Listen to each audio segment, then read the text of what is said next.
3.5 కోట్ల నుండి 5.5 కోట్ల బడ్జెట్ లో ప్రీమియం విల్లాస్ లో centralized AC with fresh air infusion అందిస్తుంది Janapriya upscale Elysium. Welcome to I dream. This is Lumbini. Videos mobile phone లో చూసి అనుకుంటారు, జనాలకు బాగా అలవాటైపోయింది. అంత్యక్రియలు కూడా ఎవరైనా వీడియో కాల్ లో చూస్తారా? ఎంత దుర్భరమైన పరిస్థితుల్లో ఉన్నా కూడా తండ్రి చనిపోతే అక్కడికి వెళ్ళి చూడలేరా? లేదంటే ఆయనని బతుకున్నప్పుడు ఎలాగో పట్టించుకోలేదు, అట్లీస్ట్ చనిపోయినప్పుడన్నా ఆ ఎమోషన్ అనేది ఉంటుంది కదా అని చెప్పి ఎవరైనా ఎక్స్పెక్ట్ చేస్తారు. ఈ వీడియో మీరు సోషల్ మీడియా ప్లాట్ఫామ్స్ లో డిఫరెంట్ టైమ్స్ మీరు చూసే ఉండుంటారు. అదే మన హర్యానాలో జరిగిందనమాట. ఇది 74 ఏళ్ళ వ్యక్తి శివచరణ్ గుప్తా అని చెప్పేసి. ఆయన చనిపోతే 3 కూతుళ్ళు ఉన్నారు అతనికి. 3లో ఒక్కరు కూడా రాలేదు. దానికి తోడు ఒక కూతురు 5,100 రూపాయలు పంపించి వీడియో కాల్లో అంత్యక్రియలు చూసి, ఇంకా డిఫరెంట్ స్టేట్మెంట్స్ ఉన్నాయి దాని గురించి కూడా మాట్లాడదాం అసలు దీని గురించి. అండ్ ఆల్సో లీగల్ పర్స్పెక్టివ్ లో మనం చూస్తే maintenance and welfare of parents and senior citizens act, దీనికి ఏమైనా అప్లికబుల్ అవుతుందా, ఏ రకంగానైనా? Let's discuss. ఈరోజు మనతో జాయిన్ అవబోతున్నారు హైకోర్టు సీనియర్ అడ్వకేట్ ఉన్నారు మనతో పాటు, ఉదయకాంత్ గారు. సార్తో మాట్లాడదాం. హలో సార్, నమస్తే. నమస్కారం. Right sir. సో ఇది ఎమోషనల్గా చూడాలా, లేదంటే ఒక కైండ్ ఆఫ్ డిటాచ్మెంట్ అయిపోతున్నారా జనాలు ఎందుకు రిలేషన్షిప్స్ విషయంలో అని అనిపిస్తుంది. డెఫినెట్లీ ఫాదర్ అంటే మనము బతుకున్నప్పుడు ఎంత కనెక్టెడ్ ఉంటామో, ఎంత ఎమోషనల్ అటాచ్మెంట్ ఉంటుందో. మెయిన్గా స్పెషల్లీ టాకింగ్ అబౌట్ డాటర్స్, అందరు అంటారు కదా తండ్రికి డాటర్స్ మీద ఎక్కువ ఎఫెక్షన్ ఉంటుంది, డాటర్స్కి తండ్రి అంటే ఇంకొంచెం స్పెషల్ ఎఫెక్షన్ ఉంటుంది అని చెప్పేసి. అది కనిపించట్లేదు. అండ్ ఈ విషయంలో మాట్లాడితే స్పెషల్లీ ఈ డిటాచ్మెంట్ కానీ, లేదంటే ఫాదర్ చనిపోయినప్పుడు అంటే ఈ వీడియో చూసిన ప్రతి ఒక్కరికి కూడా ఒకటే రియాక్షన్, అసలు చీ ఎవరైనా ఇట్లా ఉంటారా అని అనుకుంటున్నారు. అంటే ఎంత దారుణమైన పరిస్థితుల్లో వాళ్ళు ఉండడానికి తినడానికి ఉన్నా లేకున్నా తండ్రి చనిపోయినప్పుడు రాలేదా అని చెప్పేసి ఒక క్వశ్చన్ వస్తుంది. అది ఎలా అర్థం అవ్వట్లేదు. యాక్చువల్లీ ఫస్ట్ నేను చూసినప్పుడమ్మా వీడియో కాల్స్లో అంత్యక్రియలు జరుగుతున్నాయని చెప్పేసి ఈరోజు జస్ట్ మొబైల్ స్క్రోల్ చేస్తుంటే వచ్చినాయి. ఫస్ట్ నేను అనుకునేది ఏంటంటే, పాపం అమెరికాలో లండన్లోనో అక్కడ ఉంటాను కదా, ఇమీడియట్గా రావడం కష్టం కావచ్చు. ఎంత దయనీయ పరిస్థితులలో పాపం పిల్లలు రాలేకపోతున్నారు. ఆ పిల్లలకి ఎంత బాధ ఉంటుంది, ఎంత మనోవేదన ఉంటుంది. తండ్రి అంత్యక్రియలకు కూడా రాలేకపోతున్నారు కదా అని చెప్పేసి ఈ వీడియో చూడంగానే మస్తు బాధ అనిపించింది, చాలా బాధపడ్డా. తర్వాత మెల్లమెల్లగా స్క్రోల్ చేస్తూ ఉంటే థంబ్నెయిల్స్ రాస్తారు కదా మీరంతా కూడా, అంటే ఒక కూతురుకి పేరెంట్స్ యొక్క ప్రామినెన్స్ ఎంత ఇంపార్టెంట్ అనేది ఆ థంబ్నెయిల్స్ చదువుతుంటే ఇదేంటిది ఇట్లా కూడా ఉంటారని చెప్పేసి అనిపించింది. విత్ ఇన్ స్టేట్లోనే, అంటే మన కంట్రీలో అది అన్ఫార్చునేట్ ఏంటంటే జరిగింది వేరే దేశాలలో ఉన్న పిల్లలు వీడియో కాల్ మాట్లాడింది అనుకున్నా, కానీ ఇట్స్ వెరీ అన్ఫార్చునేట్ ఏంటంటే విత్ ఇన్ ద స్టేట్లోనే. అంటే భారతదేశంలో ఏ స్టేట్కి ఏ స్టేట్ పోవాలంటే మహా అంటే 4 గంటలు 5 గంటలు ప్రయాణం అయితే, ఫ్లైట్లో పోతే. ఇంకేదైనా పోతే కనుక 24 గంటలు పడుతుంది, అంతకంటే మించి ఏం కాదు. ఫస్ట్ ఇన్స్టాన్స్లో పేరెంట్స్ని ఓల్డ్ ఏజ్ హోమ్లో పడేస్తే ఒక వంతు బాధాకరం. అంటే చనిపోయినా కూడా రాలేదు. ఒక కూతురేమో అనిత, ప్రియా, మళ్ళీ దాని తర్వాత నిషా అని చెప్పేసి ముగ్గురు కూడా బాంబేలో ఒకరు, మళ్ళీ యూపీలో ఒకరు, రాజస్థాన్లో ఒకరు. ఉంటూ కూడా తండ్రి చనిపోతే రాలేదంటే ఇట్స్ వెరీ ప్యాథటిక్. మీరు అడిగినట్టుగా ఒకవేళ సీనియర్ సిటిజన్స్ యాక్ట్ వర్తిస్తుంది అంటే ఖచ్చితంగా సీనియర్ సిటిజన్స్ యాక్ట్ వర్తిస్తుంది. ఎప్పుడంటే పేరెంట్స్ని పిల్లలు నెగ్లెక్ట్ చేసినప్పుడు, పేరెంట్స్ని పిల్లలు పట్టించుకోకపోతే, పేరెంట్స్ని పేరెంట్స్ యొక్క మెయింటెనెన్స్ పిల్లలు చూసుకోకపోతే దీంట్లో ఖచ్చితంగా కేసు అవుతుంది. సీనియర్ సిటిజన్ యాక్ట్ ప్రకారంగా maintenance of parents and welfare of senior citizen act ఏదైతే మీరు ఇంట్రడక్షన్లో చెప్పినారో దాంట్లో ఖచ్చితంగా పేరెంట్స్ పట్టించుకోకపోతే పిల్లల్ని 100% మనం సూ చేయొచ్చు. ఇది గుర్తుపెట్టుకోండి. ఇటువంటి అవసరం ఎవరు ఉన్నా కూడా 100% ఆ డోర్స్ ఓపెన్ ఉంటాయని చెప్పేసి నేను చెప్తానమ్మా. ఎందుకంటే చాలా బాధతో చెప్తా ఉన్నాను. ఇటువంటి చట్టాలు ఉన్నప్పటికి కూడా ఈయన సంపాదించిన డబ్బంతా కూడా ఒక టెక్స్టైల్ కంపెనీని నడుపుతూ తను బ్రతుకున్నన్ని రోజులు తను సంపాదించిన డబ్బంతా కూడా పిల్లలకు పనిచేసిన తర్వాత, ముగ్గురు ఆడపిల్లలకు పనిచేసిన తర్వాత కూడా చనిపోతే చావు కూడా రాకపోవడమే కాకుండా వీడియో కాల్స్ వాళ్ళు చూసుకుంటూ, ఆ వీడియో కాల్స్లో చూసే టైం కూడా లేదు వాళ్ళకి. నిజంగా ఎంత బాధ అంటే ఆమె మాట్లాడుతుంటుంది, ఇంకెంత టైం పడుతుంది, మాకు ఆకలిస్తుంది, అన్నం తింటావా అని చెప్పి చెప్తా ఉన్నదంట. ఇంత దయనీయమైన పరిస్థితులు ఈరోజు మనం ఉన్నామంటే, అంటే ఒకటి చట్టాలు లేవని కాదమ్మా, చట్టాలు ఖచ్చితంగా ఉన్నాయి. బట్ బ్రతుకున్నప్పుడు అవి వర్తిస్తూ ఉన్నాయి. చనిపోతే మీరు రాలేదు కాబట్టి మేము మీద కేసులు పెడతామంటే దానికి అనుగుణమైన చట్టాలు లేవు ఈరోజు. దానికైతే లేదు, కానీ అట్లీస్ట్ అంటే ఇప్పుడు తను క్లాత్ మెర్చెంట్ బతుకున్న రోజులు కూతుర్ని బాగా చదివించాడు, వెల్ సెటిల్ చేశారు, పెళ్ళిళ్ళు చేసి పంపించేశారు. తర్వాత ఆస్తి కూడా మంచిగా వాళ్ళకి ముగ్గురికి సమానంగా ఇవ్వడం జరిగింది. అయితే బతుకున్నప్పుడే ఆస్తి ఇవ్వడం తర్వాత తను మళ్ళీ ఎవరు లేక ఒంటరివాడైపోవడము, లేదంటే ఆస్తి కూడా లేక ఓల్డ్ ఏజ్ హోమ్లో ఉంటున్నప్పుడు మరి ఎవరు ఆయన ఖర్చులు ఎవరు చూసుకున్నారో తెలియదు, కానీ చనిపోయినప్పుడు అంటే బతుకున్నప్పుడే ఈ ఆస్తి అంతా ఇవ్వడం వెనక కూడా చాలా పెద్ద డిబేట్ ఉంది బయట. అంటే మనకంటూ కొంత అమౌంట్ పెట్టుకోవాలి, కొంత మనం పెట్టుకున్న తర్వాతనే పిల్లలకి ఇవ్వాలి, అంటే చనిపోయిన తర్వాత ఎలాగో అవి వాళ్ళు తీసేసుకుంటారు, బట్ బతుకున్నప్పుడు ఈ ఆస్తి పంచడం గురించి కూడా ఒక చర్చ అయితే ఉంది కదా సార్. మెయిన్ ఆబ్జెక్ట్ అమ్మా ఇప్పుడు ఎప్పుడైతే మీరు ఇంటర్వ్యూకి పిలిచినప్పుడు నేను ఒక మెసేజ్ బలంగా ఇవ్వాలనే ఉద్దేశంతో ఈ ఇంటర్వ్యూకి రావడం జరిగిందమ్మా. ఎప్పుడైతే మనం బ్రతుకుంటామో, మనం బ్రతుకున్నన్ని రోజులు మన సంపాదన మన పిల్లలకి ఇవ్వాల్సిన నెసెసిటీ ఏమాత్రము లేదు, రైట్? ఇది ఫస్ట్ ఇన్స్టెన్స్ నోట్ చేసుకోండి. మనల్ని దౌర్జన్యంగా మన డబ్బులు లాక్కునే హక్కు మన పిల్లలకు ఉండదు, ఇది కూడా గుర్తుపెట్టుకోండి. అండ్ సేమ్ టైం మనం బ్రతుకున్న రోజులు మనల్ని భరించే బాధ్యత కూడా పిల్లల మీద ఉంటాయి. ఆస్తులలో ఎట్లయితే మీరు హక్కులు క్లెయిమ్ చేస్తున్నారో అదేవిధంగా మన బాధ్యతలు తీసుకునే బాధ్యత కూడా మనం బ్రతుకున్న రోజులు, పేరెంట్స్ బ్రతుకున్న రోజులు పిల్లల మీద ఉంటుంది. ఇంకోటి కూడా చెప్తున్నా, పేరెంట్స్ అప్పు చేసినా కూడా అప్పు కట్టే బాధ్యత కూడా వాళ్ళ మీద. అంటే ఆస్తుల విషయంలో ఎంతైతే మనం రైట్స్ పంచుకుంటున్నామో అదేవిధంగా మన లయబిలిటీస్ మీద కూడా రైట్స్ పంచుకోవాలి. తర్వాత మన పేరెంట్స్ యొక్క బాగోగులు చూసుకునే బాధ్యత కూడా ఖచ్చితంగా పిల్లల మీద ఉంటుంది. అది కనుక వాళ్ళు పూర్తి చేసుకోకపోతే, వాళ్ళ బాధ్యతలు విస్మరిస్తే కనుక దానికి అనుగుణమైన చట్టాలు ఉన్నాయి, చట్టపరంగా కూడా వాళ్ళ మీద చర్యలు తీసుకునే అవకాశాలు కూడా ఉన్నాయి. సో ఈ పర్టికులర్ కేసులో though it is an emotional content అయినప్పటికీ కూడా ఒక మెసేజ్ అయితే పబ్లిక్లోకి వెళ్ళాల్సిన అవసరం ఉంది. కాబట్టి ఖచ్చితంగా ఒకటి చెప్తున్నా, మీరు బ్రతుకున్న రోజులు మాత్రం చచ్చి చెడి మీ ఆస్తులు మాత్రం పిల్లలకు రాసి ఇవ్వకండి. ఇది ఎక్కడో హర్యానాలో, మహారాష్ట్రలోనో లేకపోతే ఇంకొకటి చోట జరిగింది కాదు. ఈరోజు మన రాష్ట్రంలో, తెలంగాణ రాష్ట్రంలో జరుగుతూ ఉంది, మన హైదరాబాద్లో జరుగుతూ ఉన్నది, మన ప్రతి గ్రామాలలో, విలేజ్లలో కూడా జరుగుతూ ఉన్నది. మన ఆస్తులు ఇచ్చేంతసేపు, వాళ్ళు రాయించుకున్నంతసేపు లేనిపోని ప్రేమలు ఉల్కబోస్తూ ఉంటారు. వన్స్ ఆస్తులు రాసుకున్న తర్వాత వాళ్ళ పేర్లకు ప్రాపర్టీస్ ట్రాన్స్ఫర్ అయిన తర్వాత రాజకుడు మంత్రి కూడా అన్నట్టుగా పేరెంట్స్ పట్టించుకుంటలేరు పిల్లలు.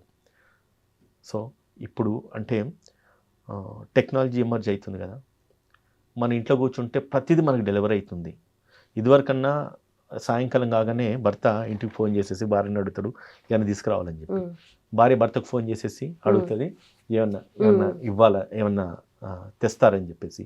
కానీ ఎప్పుడైతే ఈ స్విగ్గీ, జొమాటో, మళ్ళీ దాని తర్వాత ఈ బ్లింకిట్ లాంటి అప్లికేషన్స్ వచ్చినాయో వాళ్ళిద్దరి మధ్యలో కూడా కనెక్షన్ డిటాచ్ అవుతున్నాయి, కొద్ది కమ్యూనికేషన్ కూడా తగ్గిపోతుంది.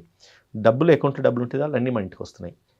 ఇది ఒక ట్రూ ఫ్యాక్ట్ నేను చెప్తున్నా. హిస్టరీ మిగిలిపోతుంది కాబట్టి, చరిత్ర మిగిలిపోతుంది కాబట్టి ఇక ముందు కూడా మనం చచ్చిపోతే మన శవాలను మోసుకెళ్ళడానికి కూడా స్విగ్గీ, జొమాటో లాంటి కొన్ని అప్లికేషన్స్, ఏజెన్సీస్ వస్తాయి.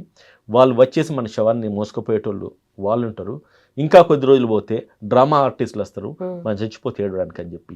ఇన్ని ఫెసిలిటీస్ ఉన్న తర్వాత ఒకప్పుడు మనం అనుకునేది, అరే మనం చచ్చిపోతే మనం మోసుకుపోని కొన్ని నలుగురు కావాలి కదా, ఆ నలుగురితో స్నేహం చేద్దామని చెప్పేసి అనుకునేది. దహన సంస్కారానికి ఏడడానికి మన పిల్లలు మనతో ఉండాలి కదా అని చెప్పేసి వీళ్ళు పిల్లలు అంటున్నారు, కానీ పిల్లలు ఉండే సిచ్యుయేషన్స్లో లేరు. అండ్ ఈ ప్రతిదీ ఫ్రీ యాక్సెస్ అయిపోతుంది. అండ్ టెక్నాలజీ ఎవాల్వ్ అవుతున్న కొద్దీ హ్యూమన్ రిలేషన్స్కి వాల్యూ లేకుండా పోతుంది. ఫ్యూచర్లో ఖచ్చితంగా కూడా నేను చెప్తున్నా, మనం చచ్చిపోతే ఖచ్చితంగా మనల్ని హాస్పిటల్, సిక్ అయితే హాస్పిటల్లో, ఇప్పుడున్న కార్పొరేట్ హాస్పిటల్లో పైసలు ఇస్తే ప్రతి ఫెసిలిటీ మనకు ఉంటుంది. చనిపోతే మన శవాలను తీసుకెళ్ళడానికి మనకు కావాల్సిన ఏర్పాట్లు కూడా చేస్తున్నారు. మనల్ని వాళ్ళు చూస్తారు, పిల్లలు మనల్ని ఎప్పుడో మనం చచ్చిపోతే చూస్తారన్న ఆశతోని కానీ ఆలోచనతో కానీ మనం పేరెంట్స్ కనుక పిల్లలకి ఆస్తులు కనుక రాసిస్తే కనీసం మన దహన సంస్కారానికి కూడా డబ్బులు ఉపయోగపడకుండా 5,100 రూపాయలు అంట. ఏంటిదమ్మా ఇది మొక్కుబడి లెక్క? 5,100 రూపాయలు ట్రాన్స్ఫర్ చేసిందంట. Even that 100 rupees matters, right?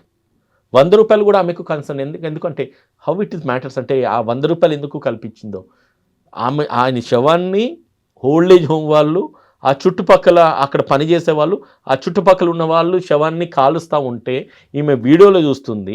ఆమెనంట 5,000 1 రూపాయి, 100 రూపాయలు ట్రాన్స్ఫర్ చేసిందంట యూపీఐ ద్వారా.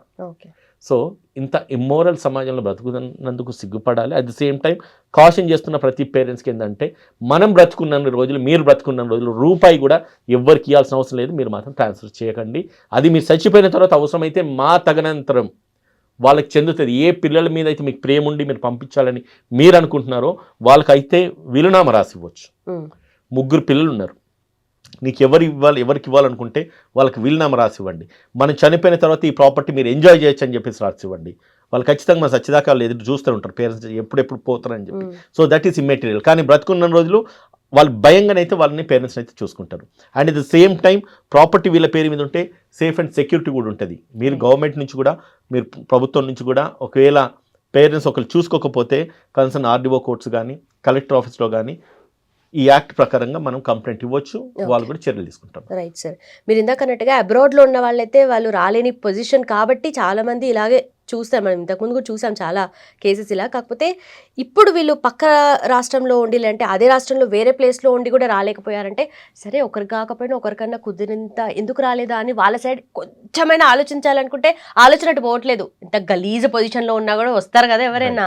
ఇప్పుడు అడుక్కు తినే వాళ్ళైనా లేదంటే ఎలాంటి వాళ్ళైనా సరే అట్లీస్ట్ పేరెంట్స్ని ఆ టైంలోనే చూసుకుంటారు కదా అని ఒక క్వశ్చన్ వస్తుంది. అసలు ఏమై ఉంటుందని అంటారు? అంటే డిఫరెంట్ యాంగిల్లో డిఫరెంట్ పర్స్పెక్టివ్లో ఒక్కసారి ఆలోచించగలిగితే అట్లీస్ట్.